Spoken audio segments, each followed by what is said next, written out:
నన్ను పవన్ కళ్యాణ్ చూసి ఓటేయండి అని చెప్పి చంద్రబాబు నాయుడు చెప్తున్నాం. మీ ఇద్దరిని చూసి ఓటేయడానికి ఏముంది? ఇప్పుడు మనకంటే రేపు వెళ్ళి గ్రామం తిరిగినప్పుడు చెప్తాం, బాబు మీకు 2 ఓట్లు ఇస్తారు, 2 ఓట్లు కూడా ఒకటి ఎంపీ గారికి ఫ్యాన్ మీద, ఒకటి ఎమ్మెల్యే గారికి ఫ్యాన్ మీద వేయండి అని చెప్పి చెప్తాం. మరి వాళ్ళు ఏం చెప్తారు? వెళ్ళి గ్లాస్ గేమ్ అంటారు, ఓ దగ్గరికి వెళ్ళి సైకిల్ గేమ్ అంటారు.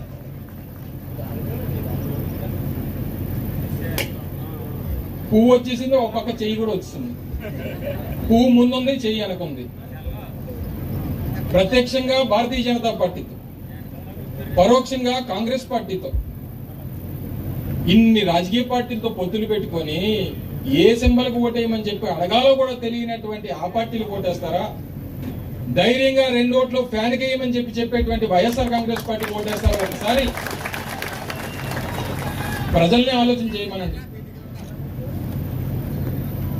ఈరోజు ఇంత పెద్ద ఎత్తున సంక్షేమం ఇచ్చి, ఇంత పెద్ద ఎత్తున అభివృద్ధి కార్యక్రమాలు చేసి, ఒక పక్క రాష్ట్ర అభివృద్ధి కోసం తపన పడుతున్నటువంటి జగన్మోహన్ రెడ్డి గారి నాయకత్వం ఒక పక్క ఉంటే, అధికారం కోసం తాపత్రయపడేటువంటి ఇతర రాజకీయ పార్టీలన్నీ ఒక పక్క ఉన్నాయి. రాష్ట్రంలో పేదవాడి కోసం ఆలోచించేటువంటి జగన్మోహన్ రెడ్డి గారు ఒక పక్క, రాష్ట్రంలో పదవుల కోసం ఆలోచించేటువంటి మిగిలినటువంటి రాజకీయ పార్టీలు ఒక పక్క, ప్రజల కోసం ఆలోచించేటువంటి పార్టీకి ఓటేస్తారా, అధికారం కోసం ఆలోచించేటువంటి పార్టీకి ఓటేస్తారా? ఒక్కసారి గమనించాలని చెప్పి మీ ద్వారా ఆలోచన చేయమని చెప్పి ప్రజలందరూ కూడా అడగండి. ఈరోజు ఇంత పెద్ద ఎత్తున ప్రభుత్వ కార్యక్రమాలు, సంక్షేమ కార్యక్రమాలు, 2,77,000 కోట్ల రూపాయల సంక్షేమాన్ని రాష్ట్రంలో పేదవాడికి అందించి, ఈ 2,77,000 కోట్ల రూపాయల్లో ఏ ఒక్క రూపాయన్నా అవినీతి చేశామని చెప్పి నిరూపించమని చెప్పి సవాల్ చేస్తున్నటువంటి వైఎస్ఆర్ కాంగ్రెస్ పార్టీ ఒక పక్క, గతంలో 2.5 లక్షల కోట్ల అప్పులు చేసి, ఆ అప్పు చేసినటువంటి డబ్బు ఏం చేశాడో తెలియనటువంటి తెలుగుదేశం పార్టీ ఒక పక్క, ఈరోజు ఈ రకమైనటువంటి పరిస్థితులు రాష్ట్రంలో ఉన్నాయి. మనం ఒక పక్క నవరత్నాల్ని ప్రజలకు ఇచ్చి, ఏదన్నా ఒక పథకం ఇవ్వకపోతే మనం మాట నిలబెట్టుకోలేదు అనేటువంటి మాట ఎక్కడ మన ప్రజలు జగన్మోహన్ రెడ్డి గారిని అంటారో అని చెప్పి ఆలోచన చేసి, కరోనా లాంటి కష్టకాలంలో కూడా పేదవాడికి సంక్షేమాన్ని అందించాం. అమ్మఒడి ఇచ్చాం, చేయూత ఇచ్చాం, ఆసరా ఇచ్చాం, రైతు భరోసా ఇచ్చాం. అన్ని పథకాలు అమలు చేస్తే ఏమన్నాడు చంద్రబాబు నాయుడు? మనల్ని ప్రజలకు అలా గుర్తిన డబ్బు ఇచ్చేస్తారా? అలా డబ్బు ఇచ్చిస్తే రాష్ట్రం శ్రీలంక అయిపోదా అని అన్నాడు. ఇప్పుడు ఆయన తెచ్చినటువంటి పథకాలు, ఆయన ఇప్పుడు తెచ్చినటువంటి పథకాలు ఏంటంటి? మీ ఇంట్లో ఎంతమంది పిల్లలు ఉంటే అంతమందికి 15,000 ఇచ్చేస్తానంటున్నాడు. ఇద్దరు పిల్లలు కాదు, ఇంకో పిల్లలు కనియండి, ఇంకా పిల్లలు కనియండి, 3 పిల్లలు ఉంటే 45,000 ఇచ్చేస్తానంటే అమ్మఒడి. ఇంట్లో ఎంతమంది ఆడవాళ్ళు ఉంటే అంతమందికి నెల 15. చంద్రబాబు నాయుడు చెప్పినటువంటి పథకాలు వింటే సంవత్సరానికి 1,50,000 కోట్లు అవుద్ది. మరి మనం 60,000 కోట్లు ఇచ్చిస్తున్నప్పుడు మన రాష్ట్రం శ్రీలంక అయిపోతే, మరి ఆయన 1,50,000 కోట్లు ఇచ్చిస్తే సింగపూర్ అయిపోద్దా? మా వాడు ఒకడే, నేను మా అనకాపల్లిలో తిరుగుతున్నప్పుడు ఓ పెద్ద ఆయన వచ్చాడు. వచ్చి, బాబు నేను అడిగాను, ఏమండి మేము ఇన్ని పథకాలు ఇస్తున్నాం కదా, మరి చంద్రబాబు నాయుడు ఏమో అంతకంటే ఎక్కువ ఇచ్చిస్తాను అంటున్నాడు, మరి అంతకంటే ఎక్కువ ఇచ్చిస్తున్నాడు, చంద్రబాబు కోటేస్తారా జగన్మోహన్ రెడ్డి గారు కోటేస్తారా అని చెప్పి గడప గడప ఈ ప్రభుత్వంలో కార్యక్రమంలో తిరుగుతున్నప్పుడు అడిగితే అన్నాడు, బాబు ఇచ్చివాడు అయితే ఆలోచించి చెప్పాలి, ఇవ్వనోడు ఎంతనే చెప్పేస్తాడు బాబు, ఆడికేం పోయింది. గతంలో కూడా చెప్పాడు కదా ఏమైనా ఇచ్చేటేటి, ఇప్పుడు కూడా ఇవ్వడు, 1,50,000 ఏంటి 3 లక్షల కోట్లని చెప్పేస్తాడని చెప్పని అన్నారు. ఇవ్వడానికి అవకాశం కూడా చంద్రబాబు నాయుడికి రాదు అనేటువంటి విషయాన్ని మీ అందరికీ సందర్భంగా తెలియజేస్తా ఉన్నా. సో ఇవన్నీ కూడా ప్రజలకి చెప్పాల్సినటువంటి అవసరం. ఏదన్నా మాట చెప్తే, మొన్న కూడా జగన్మోహన్ రెడ్డి గారు అద్దంకిలో జరిగినటువంటి సమావేశంలో చెప్పారు, మన మేనిఫెస్టో త్వరలోనే విడుదల కాబోతా ఉంది, ఏదైతే పేదవాడికి ప్రజలకి చేయగలమో అది మాత్రమే చెప్తాను, చెప్పిన తర్వాత తగ్గేదే లేదు అనేటువంటి మాట జగన్మోహన్ రెడ్డి గారు రాష్ట్ర ప్రజలందరూ కూడా చెప్పడం జరిగింది. దానికి కట్టుబడి ఉన్నామని చెప్పి సందర్భంగా తెలియజేస్తా ఉన్నాం. మొన్నటి వరకు 40 అన్నారు, మొన్నేమో 24 అన్నారు, రాత్రి చూస్తే 21 అన్నారు. ఆ 21లో కూడా ఎన్ని పోటీ చేస్తామో తెలియదు మనకి. ఈ 21 సీట్లలో కొన్ని ఆయన అన్నీకేమైనా ఇచ్చాడా సీటు, అది లేదు. ఆయన సీటు చెప్పాడా, అది లేదు. కొన్ని 3 సీట్లు 3 పార్లమెంట్లో పోటీ చేస్తానన్నారు. 3 కాదు, నేను త్యాగం చేస్తాను రాష్ట్రం కోసం, భారతీయ జనతా పార్టీకి 3 సీట్ ఇచ్చేస్తాను, నాకు 2 అయితే చాలు అన్నాడు. నీకు 3 కరెక్ట్ కదా అంటే, లేదు నాకు 2 చాలు అన్నాడు. మరి 21 ఎందుకనంటే 2+1 3 లక్కీ నంబర్ నాది, 3 అయితేనే కరెక్ట్, అందుకనే 21 అని అన్నాడు. ఈ 21లో మాది తెనాలి మీది తెనాలి అనుకుని తెనాలి సీట్ ఇచ్చాడు నాదన్న మనవరికి. మరి మీ అన్ని ఏం పాపం చేశాడు? మొన్నటి వరకు ఒక నాగేంద్ర బాబు గారు అనకాపల్లి పార్లమెంట్ పోటీ చేస్తానని చెప్పి సూట్ కేసు అన్ని సర్దుకొని అనకాపల్లి వచ్చారు. 3 రోజులు పోయిన తర్వాత ఇది మళ్ళీ బీజేపీకి ఇచ్చేస్తున్నాం, సూట్ కేసు సర్దుకొని వెళ్ళిపోమంటే పాపం మళ్ళీ హైదరాబాద్ వెళ్ళిపోయారు. ఇప్పుడు పొత్తులు పెట్టుకోవడానికి ఎన్ని రాజకీయ పార్టీలు? నాకు తెలిసి బహుశా ఆంధ్రప్రదేశ్ రాష్ట్రంలో ఇప్పుడు ఉన్నటువంటి మన వైఎస్ఆర్ కాంగ్రెస్ పార్టీతో తప్పితే రాష్ట్రంలో ఉన్నటువంటి అన్ని రాజకీయ పార్టీలతో పొత్తులు పెట్టుకున్నటువంటి ఏకైక నాయకుడు Chandrababu Naidu. Bharatiya Janata Party, Janasena, CPI, CPM, చివరికి మొన్న 2018 ఎన్నికల్లో కాంగ్రెస్ తో కూడా పొత్తులు పెట్టుకున్నాడు. ఇంకేదైనా మిగిలిపోతే కేఏ పాల్ పార్టీ మిగిలి. మరి అంతకంటే ఎక్కువ ఇచ్చిస్తున్నాడు. చంద్రబాబు కోటేస్తారా, జగన్మోహన్ రెడ్డి గారు కోటేస్తారా అని చెప్పి గడప గడప ఈ ప్రభుత్వంలో కార్యక్రమంలో తిరుగుతున్నప్పుడు అడిగితే అన్నాడు, బాబు ఇచ్చివాడు అయితే ఆలోచించి చెప్పాలి, ఇవ్వనోడు ఎంతనే చెప్పేస్తాడు బాబు, ఆడికేం పోయింది. గతంలో కూడా చెప్పాడు కదా ఏమైనా ఇచ్చేటేటి, ఇప్పుడు కూడా ఇవ్వడు, 1,50,000 3 లక్షల కోట్లైనా చెప్పేస్తాడని చెప్పని అన్నారు. ఇవ్వడానికి అవకాశం కూడా చంద్రబాబు నాయుడికి రాదు అనేటువంటి విషయాన్ని మీ అందరికీ ఈ సందర్భంగా తెలియజేస్తా ఉన్నా. సో ఇవన్నీ కూడా ప్రజలకి చెప్పాల్సినటువంటి అవసరం.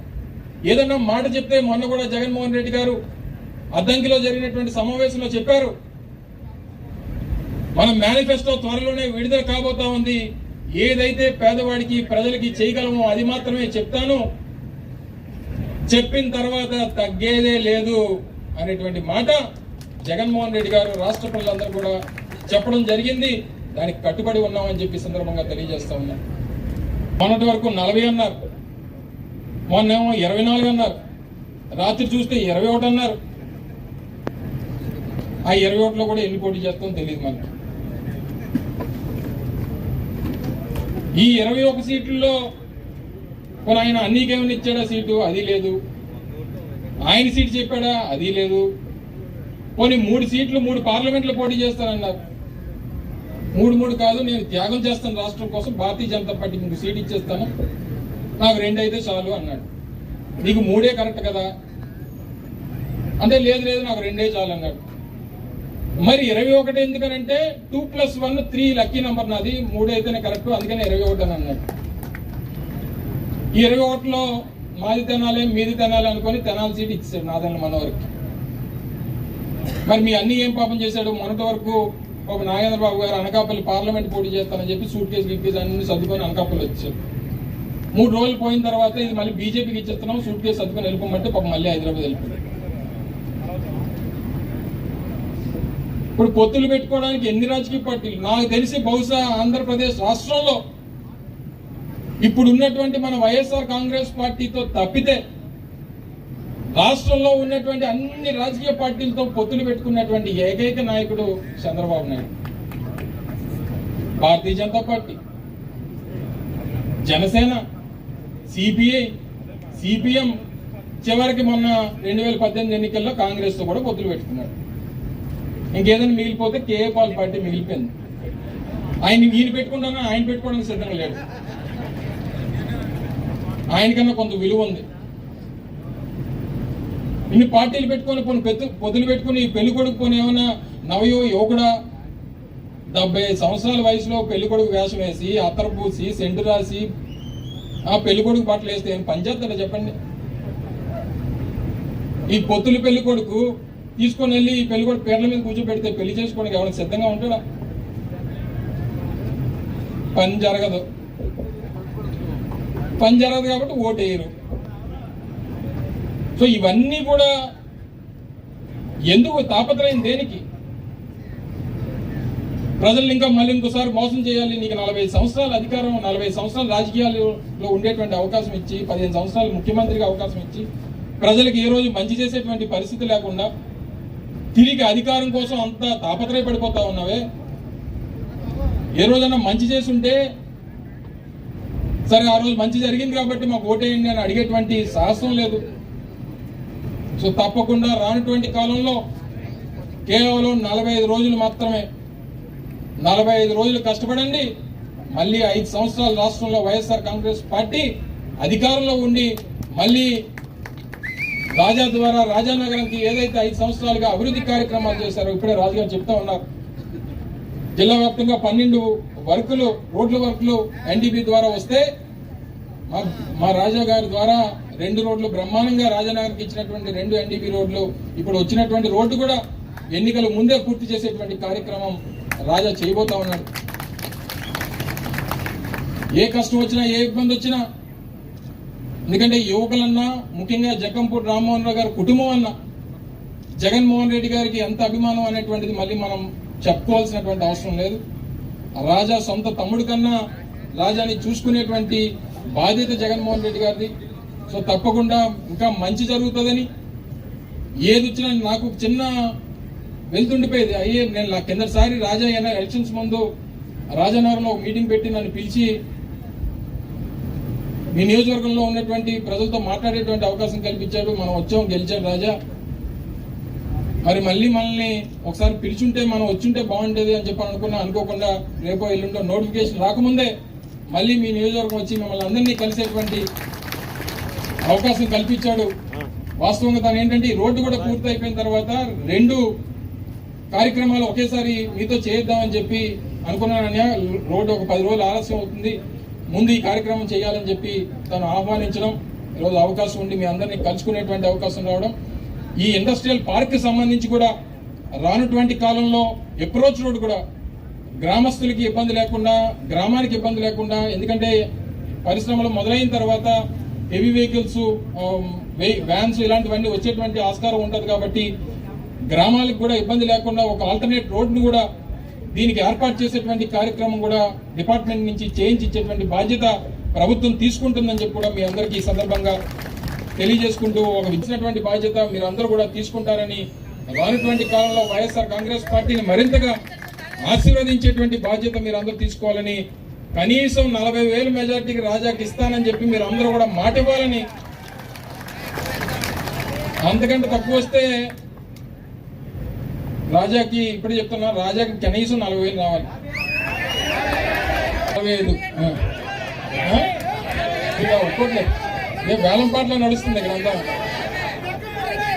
తప్పకుండా మళ్ళీ రాజాని గెలిపించి జగన్మోహన్ రెడ్డి గారి పక్కన కూర్చోబెట్టేటువంటి బాధ్యత మీరందరూ కూడా దయచేసి తీసుకోవాలని చెప్పి, ఒక్క 40 రోజులు 40 రోజులు కష్టపడండి, మళ్ళీ మంచి భవిష్యత్తు రాష్ట్రానికి ఉంటుందని రైతులకి యూనిట్లతో ఇక్కడ ఒక ఇండస్ట్రియల్ పార్క్ని ఏర్పాటు చేయాలని చెప్పి మొదటి నుంచి రాజా కూడా పట్టుబట్టి, నేషనల్ హైవేకి ఆనుకొని ఉన్నటువంటి నియోజకవర్గం నాది, రాజమండ్రికి దగ్గరగా ఉండేటువంటి నియోజకవర్గం, ముఖ్యంగా నేషనల్ హైవేకి దగ్గరగా ఉంది, కాకినాడ పోర్టు కూడా ఉన్నటువంటి వాటిలో మన నియోజకవర్గం దగ్గరగా ఉంటుంది. ఇక్కడ ఒక ఇండస్ట్రియల్ పార్క్, ఎంఎస్ఎంఈ ఇండస్ట్రియల్ పార్క్ని ఒకటి ప్రాంతానికి ఇస్తే మా ప్రాంతంలో ఉపాధి కల్పించేటువంటి కార్యక్రమం జరుగుతుందని చెప్పి మొదటి నుంచి ముఖ్యమంత్రి జగన్మోహన్ రెడ్డి గారిని వారు కోరడం, నేను పరిశ్రమల శాఖ మంత్రిగా బాధ్యతలు తీసుకున్న దగ్గర నుంచి ఎప్పటికప్పుడు తాను వెంటపడి మరి తప్పకుండా ఇక్కడ ఇండస్ట్రియల్ పార్క్ ఏర్పాటుకి దానికి కావాల్సినటువంటి ఇన్ఫ్రాస్ట్రక్చర్ డెవలప్మెంట్కి సంబంధించి దాదాపు 20 కోట్ల రూపాయలు పైచీలకు ఖర్చు అవుతుంది, వాటన్నిటికీ కూడా సహకరించాలని చెప్పి తను కోరడం, అవన్నీ కూడా వాస్తవ రూపంలోకి రావడం, ఈరోజు దానికి శంకుస్థాపన కూడా చేసుకునేటువంటి కార్యక్రమానికి రావడం అనేటువంటిది చాలా అదృష్టంగా భావిస్తూ ఉన్నాం. తప్పకుండా రానటువంటి కాలంలో ఈ ఇండస్ట్రియల్ పార్క్ ద్వారా కనీసం, ఎందుకంటే ఎంఎస్ఎంఈ సెక్టర్ అంటే ఉపాధిని ఎక్కువగా కల్పించేటువంటి అవకాశం ఉన్నటువంటి సెక్టర్ ఇది. సో తప్పకుండా రేపు ఈ 350 యూనిట్లు అలాట్మెంట్స్ జరిగి ఇక్కడ పరిశ్రమలు, కుటీర పరిశ్రమలు అన్నీ కూడా ఏర్పాటు అయిన తర్వాత ఎలా లేదన్నా ఒక 5,000 మందికి ఇక్కడ ఉపాధి కల్పించేటువంటి కార్యక్రమం జరుగుతుంది అనేటువంటి విషయాన్ని కూడా ఈ సందర్భంగా తెలియజేస్తా ఉన్నా. కేవలం ఇక్కడ ఈ పరిశ్రమలు ఏర్పాటు అవడం వల్ల, ఇక్కడ ఒక ఇండస్ట్రియల్ పార్క్ రావడం వల్ల ఈ ప్రాంత అభివృద్ధే కాదు, ఈ ప్రాంతంతో పాటు పరిసర ప్రాంతాల్లో ఉన్నటువంటి గ్రామాల తాలూకా భవిష్యత్తు కూడా మారుతుంది అనేటువంటి విషయాన్ని కూడా దయచేసి మిమ్మల్ని అందరినీ కూడా గమనించమని చెప్పి కోరుతా ఉన్నా. ఎందుకంటే నాకు తెలిసి చాలామంది శాసనసభ్యులు చూసాం, చాలామంది నాయకుల్ని, ప్రజాప్రతినిధుల్ని చూసాం. ఆ రాజాలాగా నిత్యం 24 గంటలు ప్రజల కోసం కష్టపడేటువంటి నాయకులు నేనైతే ఎక్కడ చూడలేదు. ఎందుకంటే రాజా గారి తండ్రి జక్కంపూడి రామ్మోహన్ రావు గారు, నా తండ్రి గుడివాడ గురునాథరావు గారు ఇద్దరు 89లో ఇద్దరు కలిసి ఎమ్మెల్యేలుగా పనిచేశారు. అప్పుడు కూడా మా తండ్రి గురునాథరావు గారు ఆ రోజు ఉమ్మడి రాష్ట్రంలో టెక్నికల్ ఎడ్యుకేషన్ మినిస్టర్గా పనిచేశారు. సో వారిద్దరూ ఎందుకంటే ఇద్దరం 2019, 2014 ఎన్నికల్లో అమ్మ విజయలక్ష్మి గారు ఓటమి పాలైన తర్వాత రాజా, నేను అనేక సందర్భాల్లో కలిసినప్పుడు అప్పుడు నాన్న రామ్మోహన్ రావు గారు ఇద్దరు కలిసి ఎమ్మెల్యే చేశారు. మళ్ళీ మన ఇద్దరం కలిసి అసెంబ్లీలో ఎట్టి పరిస్థితుల్లో అడుగు పెట్టాలని చెప్పి అనేక సందర్భాల్లో చెప్పాం. ఆ రకంగానే ఇద్దరం కూడా శాసనసభకి వెళ్ళాం. మీ అందరి ఆశీర్వాదంతో ఒక మంచి నాయకుడిని మీరు ఎన్నుకున్నారు. ఈ ప్రాంత అభివృద్ధి కోసం, ఈ ప్రాంత భవిష్యత్తు కోసం తను పడేటువంటి కృషి నిత్యం. ఎందుకంటే నాకు చాలా సందర్భాల్లో రాజా గాని, గణేష్ గాని ఫోన్ చేస్తారు. ఏ రోజు వ్యక్తిగతమైనటువంటి అవసరాల కోసం ఏ రోజు ఫోన్ చేయలేదు.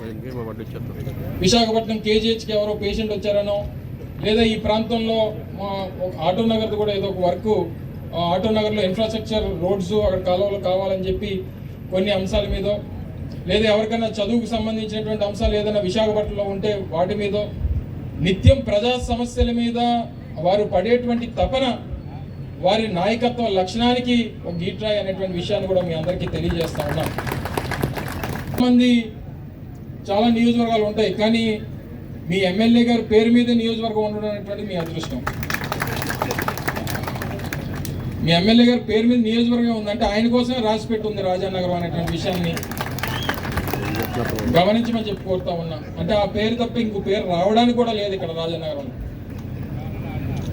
సో ముందుగానే డిసైడ్ అయిపోయి పొత్తుల్లో పోయింది ఆ సీటు కూడా. సో రానటువంటి కాలంలో ఇప్పుడు ఎంత కన్ఫ్యూజన్ అంటే, మనం జగన్మోహన్ రెడ్డి గారు ఒక పక్క గడిచినటువంటి 5 సంవత్సరాల్లో నేను చేసినటువంటి అభివృద్ధి, నేను చేసినటువంటి సంక్షేమం, నేను చేసినటువంటి మంచి, గడిచినటువంటి 5 సంవత్సరాల్లో మా ప్రభుత్వం ద్వారా మీ కుటుంబానికి ఏదన్నా మంచి జరిగితేనే ఓటేయండి అని చెప్పి ఒక పక్క జగన్మోహన్ రెడ్డి గారు చెప్తా ఉంటే, మా పొత్తులు చూసి ఓటేయండి అని చెప్పి చంద్రబాబు నాయుడు చెప్తున్నాడు. మరి చంద్రబాబు నాయుడు కూడా 14 సంవత్సరాలు ముఖ్యమంత్రి పనిచేశాడు కదా. నేను 14 సంవత్సరాలు ముఖ్యమంత్రిగా పనిచేసినప్పుడు నేను చేసినటువంటి కార్యక్రమాలు చూసి ఓటేయండి అని చెప్పి ఎందుకు అడగలేకపోతున్నాడు అనేటువంటి విషయాన్ని దయచేసి గమనించమని చెప్పి కోరుతా ఉన్నాను.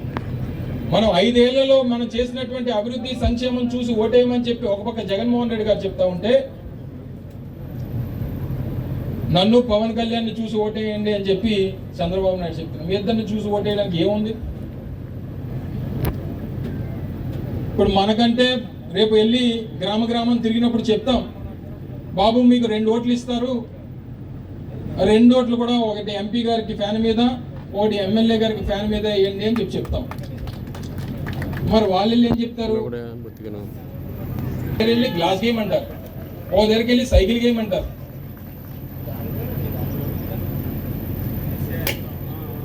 పువ్వు వచ్చేసింది, ఒక పక్క చెయ్యి కూడా వచ్చింది. పువ్వు ముందుంది, చెయ్యి వెనకుంది. ప్రత్యక్షంగా భారతీయ జనతా పార్టీతో, పరోక్షంగా కాంగ్రెస్ పార్టీతో, ఇన్ని రాజకీయ పార్టీలతో పొత్తులు పెట్టుకొని ఏ సింబల్కి ఓటేయమని చెప్పి అడగాలో కూడా తెలియనటువంటి ఆ పార్టీలు ఓటేస్తారా? ధైర్యంగా 2 ఓట్లు ఫ్యాన్ వేయమని చెప్పేటువంటి వైఎస్ఆర్ కాంగ్రెస్ పార్టీ ఓటేస్తారా? ఒకసారి ప్రజల్ని ఆలోచన చేయమనండి. ఈరోజు ఇంత పెద్ద ఎత్తున సంక్షేమం ఇచ్చి, ఇంత పెద్ద ఎత్తున అభివృద్ధి కార్యక్రమాలు చేసి, ఒక పక్క రాష్ట్ర అభివృద్ధి కోసం తపన పడుతున్నటువంటి జగన్మోహన్ రెడ్డి గారి నాయకత్వం ఒక పక్క ఉంటే, అధికారం కోసం తాపత్రయపడేటువంటి ఇతర రాజకీయ పార్టీలన్నీ ఒక పక్క ఉన్నాయి. రాష్ట్రంలో పేదవాడి కోసం